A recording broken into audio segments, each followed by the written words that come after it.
नमस्कार আমি পার্থরাজ মিশ্র শিক্ষক অমর শ্রী রঘুনাথ হাই স্কুল আপনাদের সবাইকে আজ আরো একবার অ্যারাইজ এন্ড অ্যাওয়েকের ক্লাসরুমে স্বাগত জানাই। প্রথমেই সকলকে অগ্রিম দীপাবলির আন্তরিক শ্রদ্ধা, শুভেচ্ছা, অভিনন্দন ও ভালোবাসা জানাই। আমার স্নেহের ছাত্রছাত্রীরা, আজকে আমি যে ক্লাসটি তোমাদের কাছে উপস্থাপন করব সেটা মূলত দশম শ্রেণীর ছাত্রছাত্রীদের জন্য।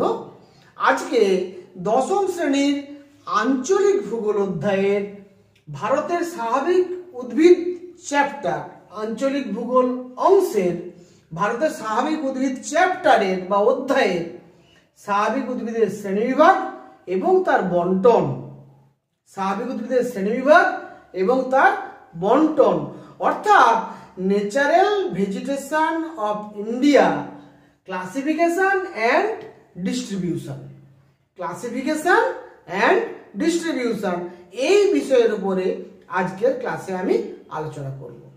আলোচনার শুরুতেই সবাইকে বিনম্রভাবে অনুরোধ করব, এখনো যারা আপনারা আমার চ্যানেলটি সাবস্ক্রাইব করেননি দয়া করে সাবস্ক্রাইব করে নেবেন।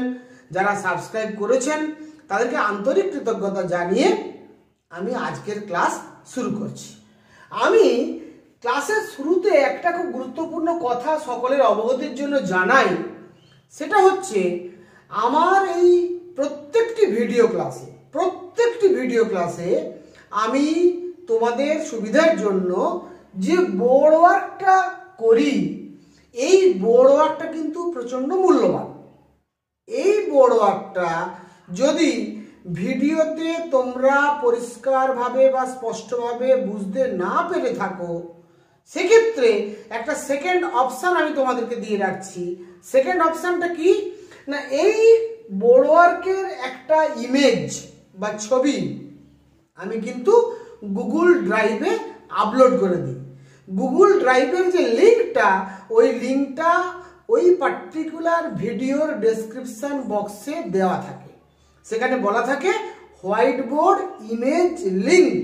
এই হোয়াইট বোর্ড ইমেজ লিঙ্কটা ক্লিক করলেই এই হোয়াইট বোর্ডের লেখাগুলো কিন্তু তোমার কাছে স্পষ্টভাবে প্রতিভাত হবে এবং সেখানে জুম করে আরো বড় করেও সুন্দর করে দেখা যাবে। তাই আমার সকল স্নেহের ছাত্রদেরকে জানাই, তোমরা কিন্তু অবশ্যই আমার ভিডিও ক্লাসগুলো শোনার পাশাপাশি পুরোটা মন দিয়ে তো অবশ্যই শুনবে, সেই সঙ্গে কিন্তু তোমাদের ভূগোল খাতায় এই যে বোর্ড ওয়ার্কটা, এই বোর্ড ওয়ার্কটা কিন্তু অবশ্যই নোট ডাউন করে নেবে। তাহলে দেখবে তোমাদের কাছে বিষয়টা অত্যন্ত সহজবোধ্য হয়ে গেছে। এই কথাটা কিন্তু সবার জন্য অত্যন্ত গুরুত্বপূর্ণ, সবাই মনে রাখবেন। যদিও আজকের ক্লাসটা আমি দশম শ্রেণীর জন্য বলছি, শুধুমাত্র দশম শ্রেণী কিন্তু নয়, যে কোনো প্রতিযোগিতামূলক পরীক্ষায়, এমনকি WBCS পরীক্ষায়, UPSC পরীক্ষায়, এক্ষেত্রেও কিন্তু এই যে অংশটা, এই অংশটা অত্যন্ত ইম্পর্টেন্ট, ভারতের স্বাভাবিক উদ্ভিদ। তাহলে মূল আলোচনা শুরু করা যাক। স্বাভাবিক উদ্ভিদ বলতে আমরা কি বুঝি? প্রথম যে বিষয়টা আমাদের জানতে হবে, আমরা ভারতের স্বাভাবিক উদ্ভিদ পড়বো, তাহলে স্বাভাবিক উদ্ভিদ কাকে বলে? স্বাভাবিক উদ্ভিদ এই নামটার মধ্যেই কিন্তু একটা কথা লুকিয়ে আছে, যে প্রকৃতির স্বাভাবিক নিয়মে মানুষের কোনো হস্তক্ষেপ ছাড়াই স্থানীয় ভূপ্রকৃতি, স্থানীয় জলবায়ু এবং স্থানীয় মৃত্তিকার সঙ্গে সম্পর্ক রেখে যে গাছপালা জন্মায় এবং বেড়ে ওঠে, সেই উদ্ভিদকে আমরা বলবো স্বাভাবিক উদ্ভিদ।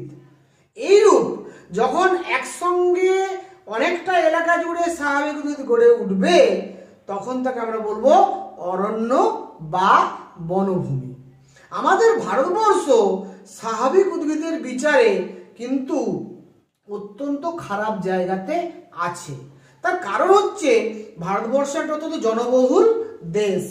পৃথিবীর যে সমস্ত দেশ অত্যন্ত জনবহুল, সে সমস্ত দেশ এই জনবহুলতার কারণে, অত্যন্ত জনঘনত্বের কারণে আমরা কি করি গাছপালা কেটে, বন জঙ্গল কেটে ঘর বাড়ি তৈরি করি, কৃষি জমি তৈরি করি, বাস্তু জমি তৈরি করি, স্বাভাবিকভাবে যেখানে জনসংখ্যা বেশি সেখানে কিন্তু স্বাভাবিক উদ্ভিদের ওপরে একটা ভয়ানক চাপ সৃষ্টি হয়।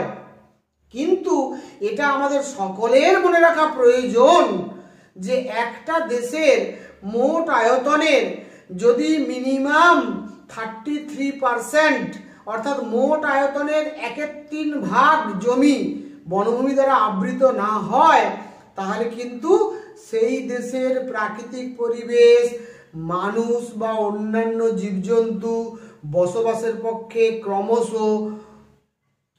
মানে কি বলবো অনুপযুক্ত হয়ে পড়বে।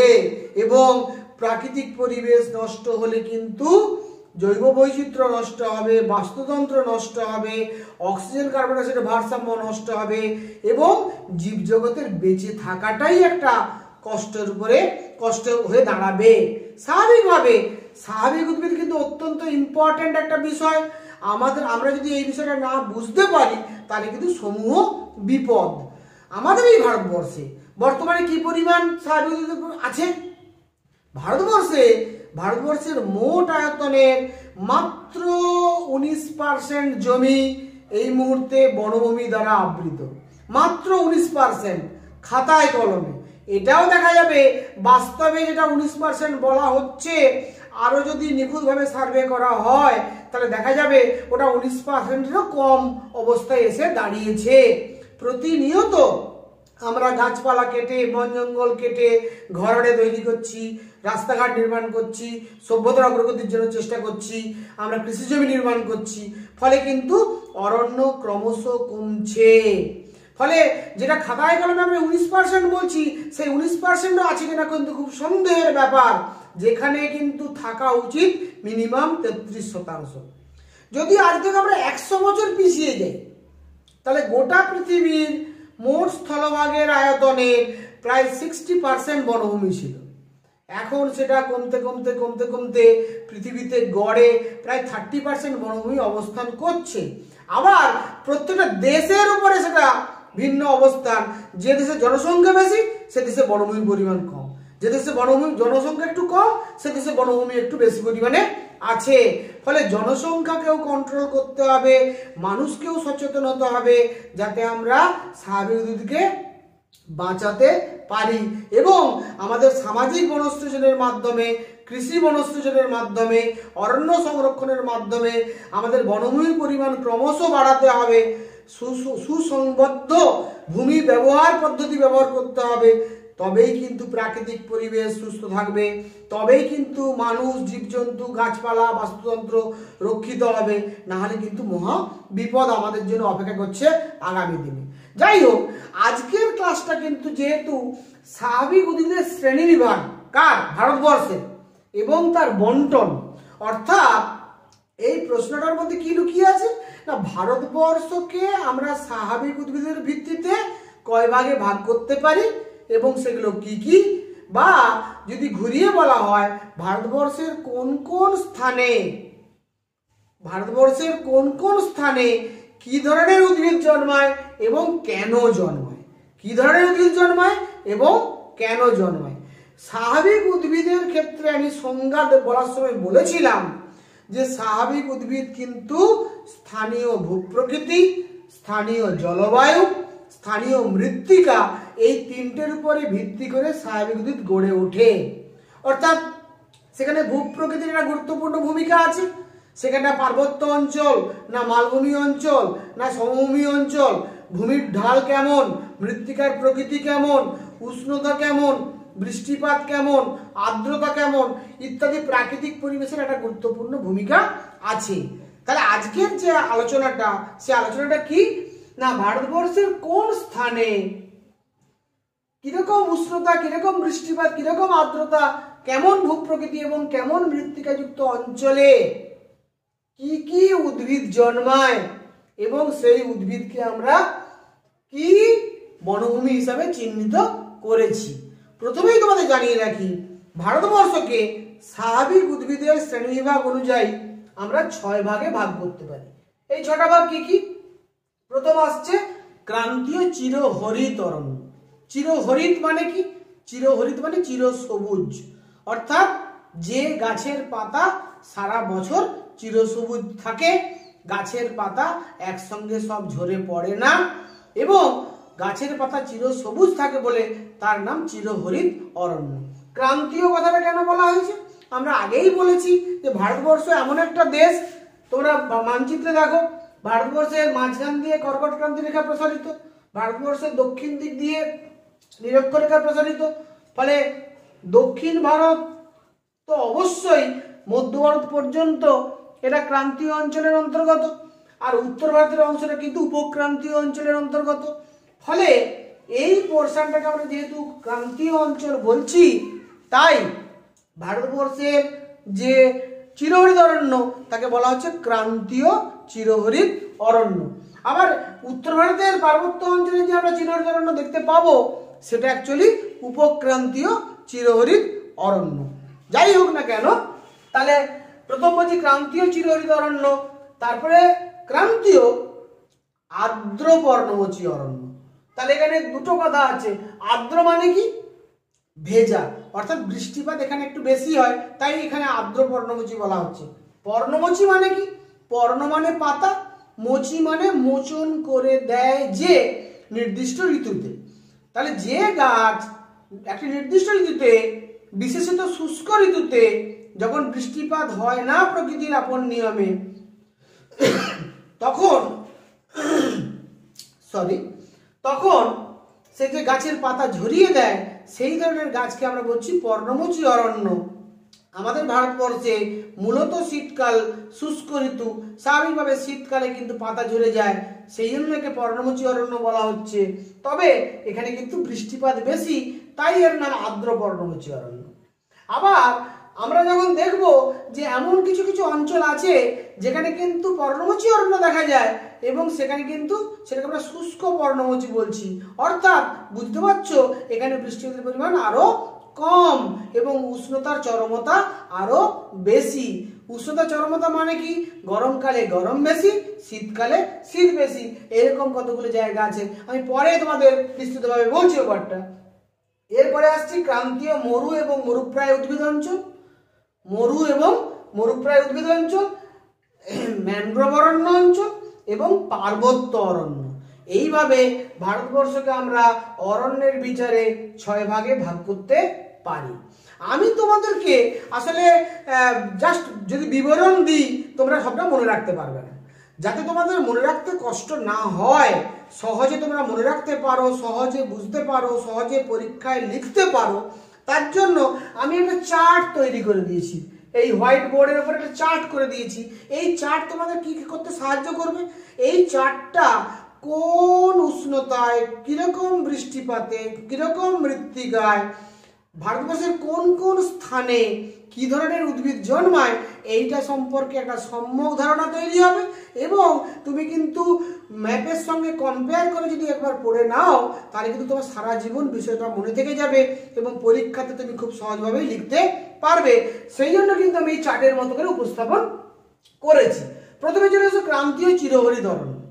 আমি আগেই বলেছি ক্রান্তীয় অঞ্চল মানে নিরক্ষরেখা থেকে কর্কট ক্রান্তি রেখা পর্যন্ত অঞ্চলকে আমরা ক্রান্তীয় অঞ্চল বলি। এটা কিন্তু অ্যাকিউরেটলি অ্যাপ্রক্সিমেটলি 0 ডিগ্রি থেকে 30 ডিগ্রি উত্তর অক্ষাংশ পর্যন্ত অঞ্চলকে আমরা ক্রান্তীয় অঞ্চল বলতে পারি। যেটা নিম্ন অক্ষাংশযুক্ত অঞ্চল সেটাকে আমরা ক্রান্তীয় উপক্রান্তীয় অঞ্চল বলে থাকি। তাহলে এই ক্রান্তীয় চিরহরিত মানে এমন গাছ যে গাছ চিরসবুজ থাকে, গাছের পাতা চিরসবুজ থাকে। কেন না সেখানে নিশ্চয়ই বৃষ্টিপাতের পরিমাণ বেশি, গাছে কখনো জলের অভাব হয় না, ইভেন শুষ্ক ঋতুতেও সেই জল পায়, তাই কিন্তু গাছের পাতা চিরসবুজ থাকে। এইটাকে আমরা চিরহরিত অরণ্য বলছি। এটা ভারতের কোন কোন জায়গায় দেখা যায় লক্ষ্য করে দেখো। পশ্চিম ঘাটের পশ্চিম ঢাল, আমি ম্যাপে দেখাচ্ছি, আগে দেখে নাও, বোর্ডটা আগে দেখে নাও, তারপর ম্যাপে দেখাবো। পূর্ব হিমালয়ের পাদদেশ, পশ্চিমবঙ্গ, বিহার, উড়িষ্যা, আন্দামান এবং নিকোবর দ্বীপপুঞ্জ আর উত্তর পূর্ব ভারত। এই যে লোকেশন বা অবস্থানটা, এটা যদি ম্যাপে দেখে নিই সারা জীবন মনে থাকবে। পশ্চিম ঘাট পর্বতমালার পশ্চিম ঢাল মানে পশ্চিম উপকূলীয় সমভূমি অঞ্চল, এইটাকে বলা হচ্ছে পশ্চিম ঘাটের পশ্চিম ঢাল। দেখে নাও, এই যে আরব সাগরের তীরবর্তী অঞ্চল, যে এইটা হচ্ছে পশ্চিম ঘাট পর্বত, যেটা তোমাদের এখানে দেখতে পাচ্ছ ব্রাউন কালার বা বেগুনি কালার দিয়ে দেখানো হয়েছে। এই পশ্চিম ঘাটের পশ্চিম ঢাল মানে এই দিকটা, অর্থাৎ পশ্চিম উপকূলীয় সমভূমি অঞ্চল এর যে পাহাড়ের যে পশ্চিম ঢালটা, পাহাড়ের যে পশ্চিম ঢালটা, এখানে কিন্তু ক্রান্তীয় চিরহরিত অরণ্য জন্মায়। কেন জন্মায় না, এখানে বৃষ্টিপাত বেশি হয়। দক্ষিণ পশ্চিম মৌসুমী বায়ুর আরব সাগরীয় শাখার প্রভাবে সব থেকে বেশি বৃষ্টিপাত এখানটা হয়। আর কোথায় বেশি বৃষ্টি হয় না, দক্ষিণ পশ্চিম মৌসুমী বায়ুর বঙ্গোপসাগরীয় শাখা, সে কিন্তু আমরা জানি উত্তর পূর্বের পার্বত্য অঞ্চলে প্রচুর বৃষ্টিপাত ঘটায়। ফলে যে উত্তর পূর্বের পার্বত্য অঞ্চল অর্থাৎ মেঘালয়, মণিপুর, নাগাল্যান্ড, ত্রিপুরা, এই যে রাজ্যগুলো আছে, অরুণাচল প্রদেশের পাদদেশীয় অংশ, এই রিজিয়নগুলোতে কিন্তু প্রচুর বৃষ্টি হয়। ফলে এখানে আমরা ক্রান্তীয় চিরহরিত অরণ্য দেখতে পাবো। আর পূর্ব হিমালয়ের পাদদেশ, পূর্ব হিমালয়ের পাদদেশ মানে সিকিম হিমালয়ের পাদদেশ, দার্জিলিং হিমালয়ের পাদদেশ, ভুটানটা আমাদের আলাদা রাষ্ট্র, প্রতিবেশী রাষ্ট্র, ভুটান হিমালয়ের পাদদেশ, আমাদের অরুণাচল হিমালয়ের পাদদেশ, এই পাদদেশীয় অঞ্চলেও কিন্তু প্রচুর বৃষ্টিপাত হওয়ার জন্য, বৃষ্টির জলটা গড়িয়ে নিচে চলে আসার জন্য এখানেও কিন্তু পূর্ব হিমালয়ের এই পাদদেশীয় অংশেও কিন্তু প্রচুর বৃষ্টিপাত হওয়ার কারণে এখানেও ক্রান্তীয় চিরহরিত অরণ্য সৃষ্টি হতে আমরা দেখি। তাহলে বুঝতে পারছো লোকেশনটা? তাহলে পূর্ব হিমালয়ের পাদদেশীয় অঞ্চল, উত্তর পূর্বের পুরো পাহাড়ি অঞ্চল, পশ্চিমঘাট পর্বতের পশ্চিম ঢাল, আন্দামান নিকোবর দ্বীপপুঞ্জ, আমাদের পশ্চিমবঙ্গ, বিহার এবং উড়িষ্যার যেগুলো বৃষ্টি বহুল অঞ্চল, এই অঞ্চলগুলোতে আমরা চিরহরিত অরণ্য দেখতে পাই। এবারে এই অরণ্য জন্মানোর জন্য কেমন জলবায়ু লাগবে, কেমন মৃত্তিকা লাগবে, কেমন উষ্ণতা লাগবে, কেমন বৃষ্টিপাত লাগবে একটু দেখে নাও। বার্ষিক গড় উষ্ণতা যে সমস্ত অঞ্চলে 25 থেকে 30 ডিগ্রি সেন্টিগ্রেড, বার্ষিক গড় বৃষ্টিপাত যেখানে 200 সেন্টিমিটারের বেশি, বার্ষিক আর্দ্রতা অ্যাভারেজ যেখানে 80% অ্যান্ড অ্যাবাভ, 80%-এর বেশি আর্দ্রতাযুক্ত স্থান, সেই সমস্ত অঞ্চল মূলত পার্বত্য, পাদদেশীয় এবং বৃষ্টিবহুল সমভূমি অঞ্চলে, এইরকম ভূপ্রকৃতিতে যেখানে পর্জল মাটি, তরাই এবং ডুয়ার্স অঞ্চলের মাটি দেখা যায়, সেই অঞ্চলগুলোতে কিন্তু আমরা ক্রান্তীয় চিরহরিত অরণ্য সৃষ্টি হতে দেখব। এই গাছগুলো কোনগুলো না, তুন, পুন, চাপলাস, রোজউড, আয়রনউড, শিশু, মেহগিনি, এই ধরনের গাছ, বাঁশ, বেত, গর্জন, এগুলো সবকে আমরা বলবো ক্রান্তীয় চিরহরিত অরণ্য। আমি এইভাবে তোমাদের কেন উপস্থাপন করছি ক্লাসটা, তার কারণ হচ্ছে যদি বড় প্রশ্ন পরীক্ষায় পড়ে তোমরা লিখতে পারবে। ডব্লিউবিসিএস স্ট্যান্ডার্ডের যে সমস্ত প্রশ্ন হয় সেই প্রশ্নগুলোতে উষ্ণতা, বৃষ্টিপাত, আর্দ্রতা, ভূপ্রকৃতি, মৃত্তিকার সঙ্গে সম্পর্ক স্থাপন করে সহায়ক উদ্ভিদের, যেখানে একেবারে নিজস্বতা দিয়ে লিখতে হয়, সে সমস্ত প্রশ্নের ক্ষেত্রেও আমরা কিন্তু এই চার্টকে ব্যবহার করে সহজেই পরীক্ষার খাতায় লিখতে পারবো। আবার আমার দশম শ্রেণীর ছাত্রছাত্রী যারা, তারাও কিন্তু তোমাদেরকে যেরকম প্রশ্ন করুক না কেন, 3 নম্বরের প্রশ্ন পড়ুক, 2 নম্বরের প্রশ্ন পড়ুক, শর্ট প্রশ্ন পড়ুক বা বড় প্রশ্ন পড়ুক, তোমরা কিন্তু চার্ট থেকে উত্তর পাবে। তোমাকে যদি বলা হয় মেহগনি কি প্রকৃতির গাছ, শিশু কি প্রকৃতির গাছ, তোমরা বলতে পারবে ক্রান্তীয় চিরহরিত অরণ্য। যদি বলা হয় ক্রান্তীয় চিরহরিত অরণ্য ভারতবর্ষের কোন কোন স্থানে দেখা যায়, 2 নম্বরের প্রশ্ন, তাহলে এই অবস্থান পয়েন্টটা লিখলে হবে। যদি বলা হয় কত উষ্ণতায় ক্রান্তীয় চিরহরিত অরণ্য জন্মায়, তোমরা কিন্তু এখান থেকে শর্ট প্রশ্ন পাবে। অর্থাৎ শর্ট প্রশ্ন, 1 নম্বরের প্রশ্ন, 2 নম্বরের প্রশ্ন, টিকাধর্মী প্রশ্ন, 3 নম্বরের প্রশ্ন, এমনকি 5 নম্বরের বড় প্রশ্ন, তোমরা কিন্তু এই চার্টকে ব্যবহার করে লিখতে পারবে। তাই এই চার্ট অবশ্যই তোমরা গুগল ড্রাইভ লিংকের যে লিংকটা, যেটা আমি ডেসক্রিপশন বক্সে দিয়ে রাখি প্রত্যেকটা ভিডিওতে, সেই ডেসক্রিপশন বক্স থেকে অবশ্যই খাতায় নোট ডাউন করে নিও। এবারে নেক্সট পয়েন্টে আসছি, ক্রান্তীয় আর্দ্র পর্ণমোচী অরণ্য। আমি আগেই বলেছি আর্দ্র মানে ভেজা, অর্থাৎ ভারতবর্ষের যে সমস্ত অঞ্চলে বৃষ্টিপাত তুলনামূলকভাবে বেশি হয় এবং সেখানে কিন্তু শুষ্ক শীতকাল, যার ফলে কি হচ্ছে শীতকালে পাতাটা ঝরে যায়, তাকেই বলছি আমরা আর্দ্র পর্ণমোচী অরণ্য। কোথায় কোথায় হয়? পশ্চিমঘাটের পূর্ব ঢাল, তরাই এবং ডুয়ার্স অঞ্চল, পশ্চিমবঙ্গ, আসাম, উড়িষ্যা, অন্ধ্রপ্রদেশ, কর্ণাটক, কেরল রাজ্য। ম্যাপে দেখে নেব, এই যে পশ্চিমঘাট পর্বতমালা দেখতে পাচ্ছ, এর পূর্ব দিকটাই কিন্তু আমরা যে বৃষ্টিপাতের পরিমাণ এখানে এই পশ্চিম ঢালের থেকে কম, পশ্চিম ঢাল থেকে বৃষ্টিপাত কম, তাই এখানে আমরা দেখব পর্ণমোচী অরণ্য জন্মাচ্ছে, এখানে চিরহরিত অরণ্য জন্মাচ্ছে না। তাহলে পশ্চিম ঘাট পর্বতের পূর্ব ঢাল আমরা দেখলাম। আমরা দেখব যে পশ্চিমবঙ্গ, আসাম, উড়িষ্যা এবং বিহার, এই রিজিয়নটা, পূর্ব ভারতের এই রিজিয়নটা, এখানেও কিন্তু বৃষ্টিপাতের পরিমাণ, বার্ষিক গড় বৃষ্টিপাত প্রায় 150 থেকে 200 সেন্টিমিটার। এখানে কিন্তু আমরা শীতকালে শুষ্ক ঋতু দেখতে পাই, এখানে আর্দ্র পর্ণমোচী অরণ্য জন্মাবে। তাহলে বুঝতে পারছো, এছাড়াও কেরালা, কর্ণাটক, এই সমস্ত রিজিয়নেও কিন্তু আমরা আর্দ্র পর্ণমোচী অরণ্য জন্মাতে দেখব।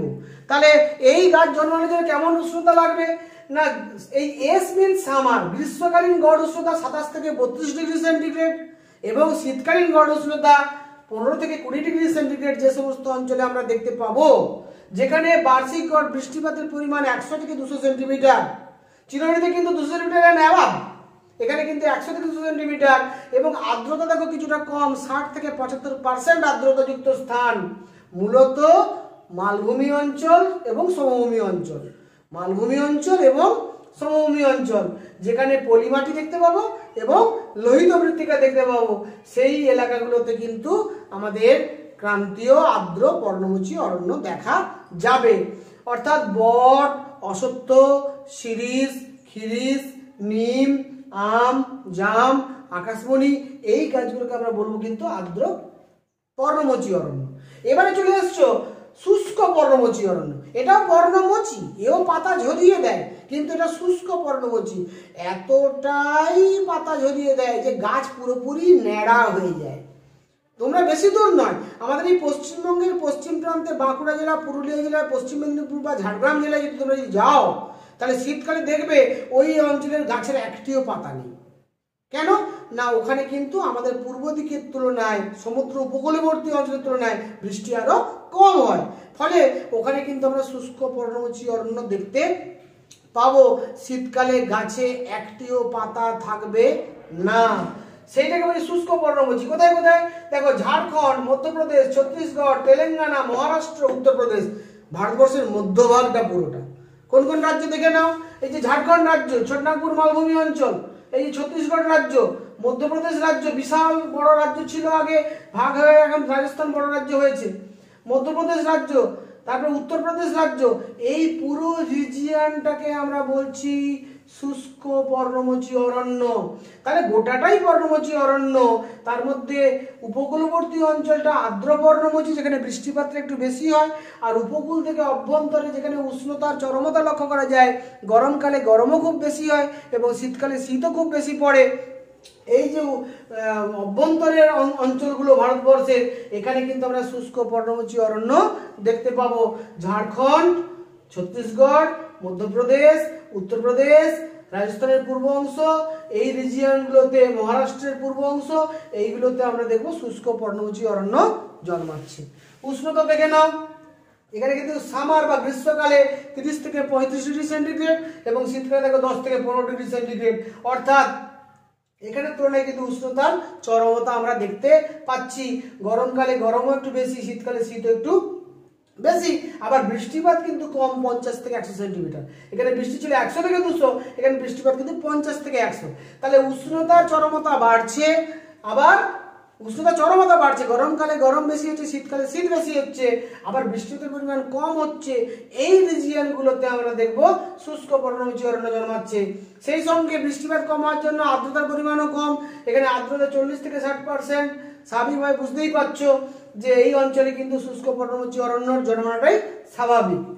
কোথায় কোথায়, মূলত মালভূমি অঞ্চল এবং উচ্চভূমি অঞ্চল। কেন মালভূমি অঞ্চল বলছি, দেখো এখানে ছোটনাগপুর মালভূমি আছে, এখানে দণ্ডকারণ্যের মালভূমি আছে, এখানে কিন্তু আমাদের দাক্ষিণাত্যের মালভূমির উত্তর অংশ আছে, এখানে কিন্তু আমাদের মধ্যভাগের বিস্তীর্ণ উচ্চভূমি অঞ্চল আছে, মালব মালভূমি, রিয়া মালভূমি, বাগেলখন্ড উচ্চভূমি, বুন্দেলখন্ড মালভূমি সহ প্রচুর মালভূমি এবং উচ্চভূমি এই রিজিয়নটায় আছে। এই যে মালভূমি এবং উচ্চভূমি রিজিয়ন, এই রিজিয়নটা কিন্তু শুষ্ক পর্ণমোচী অরণ্যের জন্য আদর্শ স্থান। এখানে কিরকম মাটি দেখা যায়, এখানে মূলত ল্যাটেরাইট এবং লোহিত মৃত্তিকা দেখা যায়। কোন কোন গাছ এখানে বেশি জন্মায়, এখানে কিন্তু প্রচুর মূল্যবান গাছ জন্মায়, যেমন শাল, সেগুন, শিমুল, পলাশ, মহুয়া, চন্দন, হ্যাঁ, কেন্দু, এই সমস্ত প্রচুর, অর্জুন, এই সমস্ত গাছগুলো এখানে প্রচুর পরিমাণে হয়। সেই সঙ্গে এখানে কিন্তু সাভানা তৃণভূমিরও সৃষ্টি হয়, যেটাকে আমরা সাবাই ঘাস বলি, যেটাকে আমরা বাবাই ঘাস বলি, যেটাকে আমরা হাতি ঘাস বলি। এই ঘাসগুলোও কিন্তু জন্মায়। সেই ঘাস থেকেও কিন্তু প্রচুর আমরা বিভিন্ন জিনিসপত্র তৈরি করতে পারি বা আমাদের কাজে লাগাতে পারি। তাহলে এইটাকে বলি শুষ্ক পর্ণমোচী অরণ্য। এরপরে আমি চলে আসছি ক্রান্তীয় মরু এবং মরুপ্রায় উদ্ভিদ। ক্রান্তীয় মরু এবং মরুপ্রায় উদ্ভিদ আমরা জানি ভারতবর্ষের পশ্চিম প্রান্তে, রাজস্থান রাজ্যে, মূলত গুজরাট রাজ্যের উত্তর অংশে এবং পাঞ্জাবের দক্ষিণ অংশে, উত্তরপ্রদেশের দক্ষিণ পশ্চিম অংশে আমাদের মরু এবং মরুপ্রায় জলবায়ু দেখা যায় এবং এখানেই মরু এবং মরুপ্রায় উদ্ভিদ আমরা জন্মাতে দেখব। দেখো, রাজস্থান, গুজরাট এবং দাক্ষিণাত্য মালভূমির মধ্য অংশ। দাক্ষিণাত্যের মধ্য অংশ মানে কোন অংশটা বলতো? এই অংশটা, যেটাকে আমরা বৃষ্টির ছায় অঞ্চল বলি, যেখানে কিন্তু একেবারে বৃষ্টি সবচেয়ে কম হয়। এই অঞ্চলে একটা মরুপ্রায় আমরা উদ্ভিদ জন্মাতে দেখব।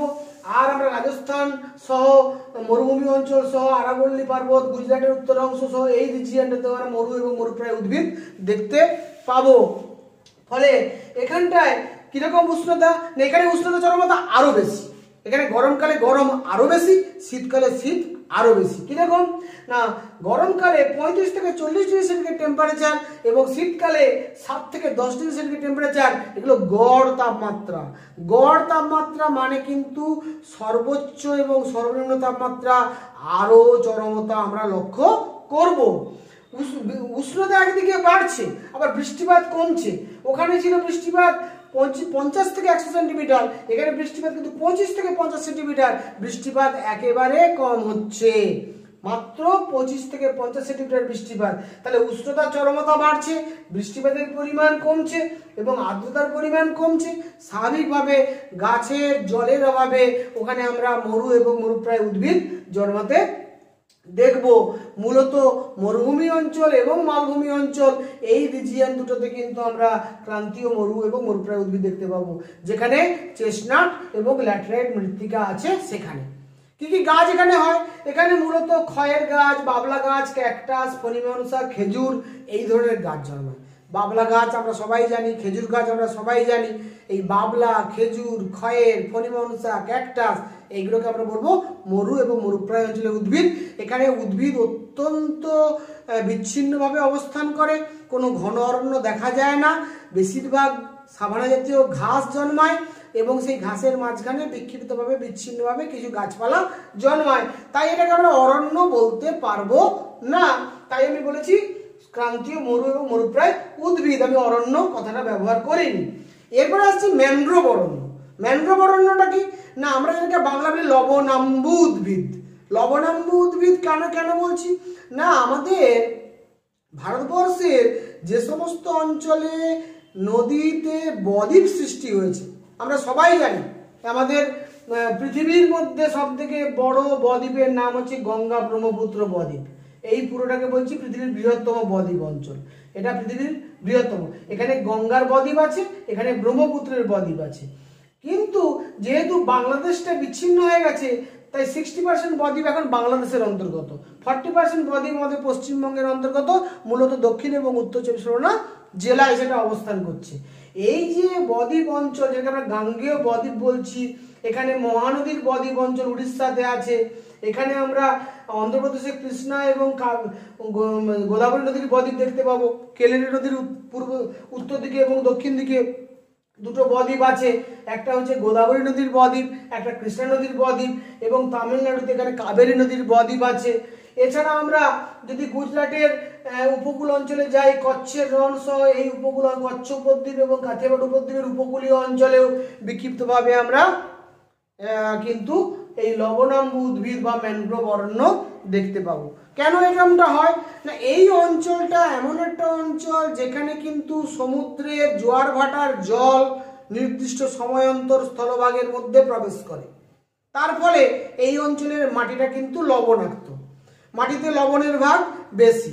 মাটিতে লবণের ভাগ বেশি হওয়ার জন্য আমরা কি দেখি এখানে না, এখানকার গাছগুলোর প্রকৃতি একটু অন্যরকম। যেহেতু জোয়ার ভাটা খেলে জোয়ারের জল নির্দিষ্ট সময় অন্তর ঢোকে, দিনে দুবার জোয়ার হয়, দুবার ভাটা হয়। ফলে জোয়ারের জল যখন ঢুকছে তখন কিন্তু গাছগুলো নিজেদেরকে মাটির সঙ্গে দৃঢ়ভাবে সংবদ্ধ রাখার জন্য এখানে গাছের কিন্তু দু ধরনের মূল দেখা যায়, একটা ঠেস মূল, একটা শ্বাস মূল। শ্বাস মূলটা কেন হয় না, শ্বাস মূলটা হচ্ছে যেহেতু এই অঞ্চলে জোয়ার ভাটা দ্বারা এলাকাটা সবসময় জোয়ার ভাটা খেলতে থাকে, তার ফলে যেটা ঘটে যখন জোয়ার আসে তখন কিন্তু ওই এলাকার স্থলভাগটা জলের তলায় চলে যায়। যখন স্থলভাগটা জলের তলায় চলে যায় তখন গাছের শেকড় কিন্তু তার শ্বাসকার্য চালাতে কষ্ট হয়। তাই ওখানে কিন্তু গাছের শেকড় ওপর দিকে বায়ুমণ্ডল থেকে শ্বাসকার্য গ্রহণ করার জন্য তারা কিন্তু শ্বাসমূল বের করে। আবার যাতে মাটিটা আলগা হয়ে গাছটা পড়ে না যায় তাই কিন্তু গাছের ঠেস মূল বেরোয়, এবং ঠেস মূল থাকার জন্য কিন্তু গাছগুলো সহজে পড়ে যায় না। ফলে দু ধরনের শিকড় এখানে লবণাম্য উদ্ভিদে দেখা যায়, একটাকে বলছি ঠেস মূল, একটাকে বলছি শ্বাস মূল। এবং এখানে জরায়ুজ অঙ্কুরোদ্গম আমরা লক্ষ্য করি। এই ধরনের উদ্ভিদকে আমরা বলছি ম্যানগ্রোভ অরণ্য। এটা মূলত লবণাক্ত মৃত্তিকায় বদ্বীপ অঞ্চলে যেখানে কিন্তু জোয়ার ভাটা খেলে সেই অঞ্চলগুলোতে এই ধরনের উদ্ভিদ জন্মায়, যাকে ইংরেজিতে বলি ম্যানগ্রোভ অরণ্য, ম্যানগ্রোভ ফরেস্ট, বাংলায় বলি লবণাম্য অরণ্য। এখানে কোন কোন গাছ হয় আমরা গাছগুলো সবাই জানি, সুন্দরী, গরান, গেওয়া, হেতাল, গোলপাতা, কেয়া। আমরা সুন্দর বন বলতে যেটাকে বুঝি সেটাই আসলে ম্যানগ্রোভ অরণ্য। সুন্দরবন মানে শুধুমাত্র সুন্দরী গাছ নয়, সুন্দরী গাছ ছাড়াও সুন্দরী, গরান, গেওয়া, কেয়া, হতাল, গোলপাতা এই গাছগুলো এখানে জন্মায়। অবস্থান দেখো গঙ্গা, মহানদী, কৃষ্ণা, গোদাবরী এবং কাবেরী নদীর বদ্বীপ অঞ্চল। এবং আমি বলেছি গুজরাটের কচ্ছ এবং কাথিয়াওয়াড় উপদ্বীপেরও বিচ্ছিন্নভাবে আমরা দেখতে পাই এই ধরনের লবণাম্য উদ্ভিদ। বার্ষিক গড় উষ্ণতা 25 থেকে 30 ডিগ্রি সেন্টিগ্রেড, বৃষ্টিপাত 150 থেকে 200 সেন্টিমিটার, আর্দ্রতার পরিমাণ >80%। পলিযুক্ত বদ্বীপ সমভূমি অঞ্চলে এই ধরনের গাছগুলো জন্মায়।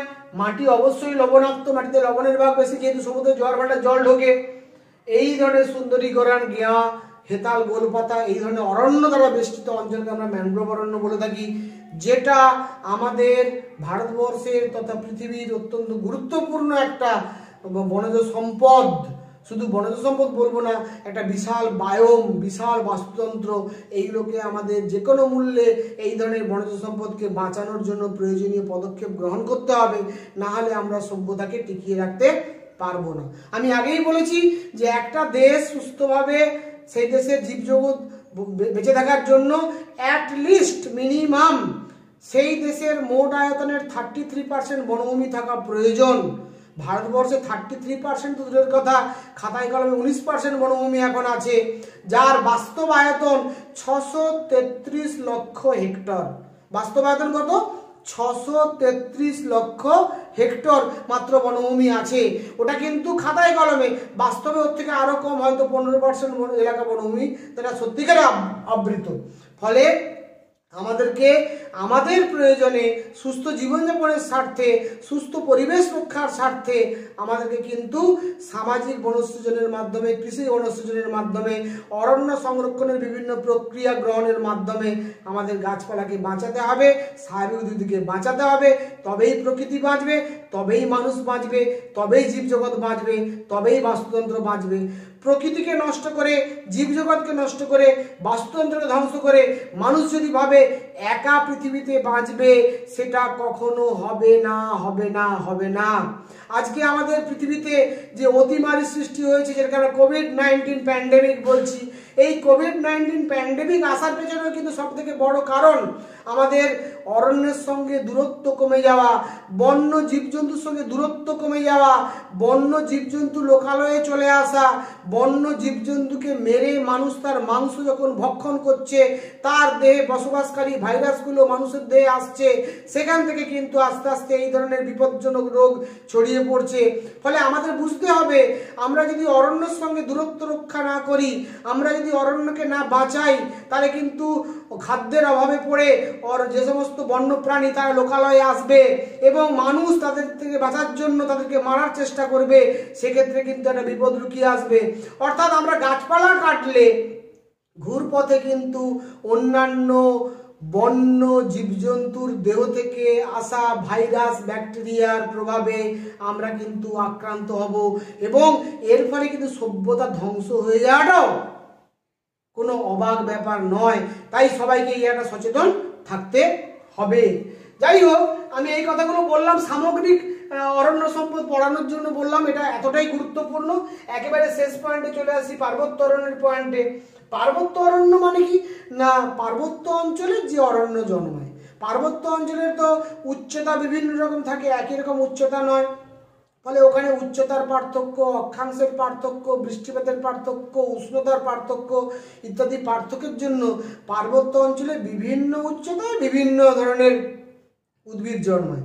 কোন উচ্চতায় কি ধরনের উদ্ভিদ জন্মায় না, ছোট্ট একটা সহজ রাস্তা বলে দিই। 1000 মিটার পর্যন্ত উচ্চতা, 1000 মিটার পর্যন্ত উচ্চতা যুক্ত স্থানে চিরহরিৎ অরণ্য, 1000 থেকে 2000 পর্ণমোচী, 2000 থেকে 3000 সরলবর্গীয় এবং 3000 থেকে 4000 আলপীয় অরণ্য জন্মায়। আর 4000-এর উপরে সাধারণত বনভূমিহীন গাছপালাহীন প্রান্তর এবং বরফাবৃত অঞ্চল আমরা দেখতে পাই মোটামুটি ভাবে। তাহলে আমি অ্যাপ্রক্সিমেটলি বললাম 1000 মিটার পর্যন্ত চিরহরিৎ অরণ্য, 1000 থেকে 2000 পর্ণমোচী অরণ্য, 2000 থেকে 3000 সরলবর্গীয় অরণ্য এবং 3000 থেকে 4000 আলপীয় অরণ্য আমরা জন্মাতে দেখব পর্বতের বিভিন্ন উচ্চতায়। ফলে পর্বতে কিন্তু একটি নির্দিষ্ট উদ্ভিদ জন্মায় না, সমস্ত প্রকার উদ্ভিদই জন্মায় বিভিন্ন উচ্চতায় বিভিন্ন উদ্ভিদ। আমাদের হিমালয় পার্বত্য অঞ্চল মূলত একটা সুউচ্চ এবং সুবিস্তৃত পার্বত্য অঞ্চল। এই পার্বত্য অঞ্চলের বিভিন্ন উচ্চতায় আমরা বিভিন্ন ধরনের উদ্ভিদ জন্মাতে দেখবো। এখানে যে উদ্ভিদ তাকেই আমরা বলছি পার্বত্য অরণ্য।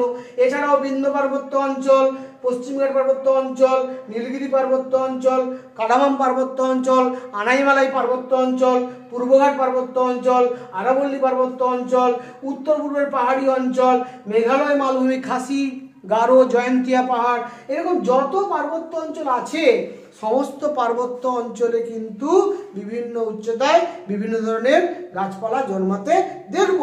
মূলত কিন্তু হিমালয়ের পার্বত্য অঞ্চল, এখানে একটু দেখে নাও, মূলত হিমালয়ের পার্বত্য অঞ্চলে উচ্চতা, অক্ষাংশ, বৃষ্টিপাত ও উষ্ণতা তারতম্যের জন্য বিভিন্ন উচ্চতায় বিভিন্ন ধরনের উদ্ভিদ জন্মায়। যেমন 1000 মিটার উচ্চতা পর্যন্ত স্থানে শিশু, মেহগিনি সহ বিভিন্ন চিরহরিৎ উদ্ভিদ। আমি বলেছিলাম 1000 পর্যন্ত চিরহরিৎ।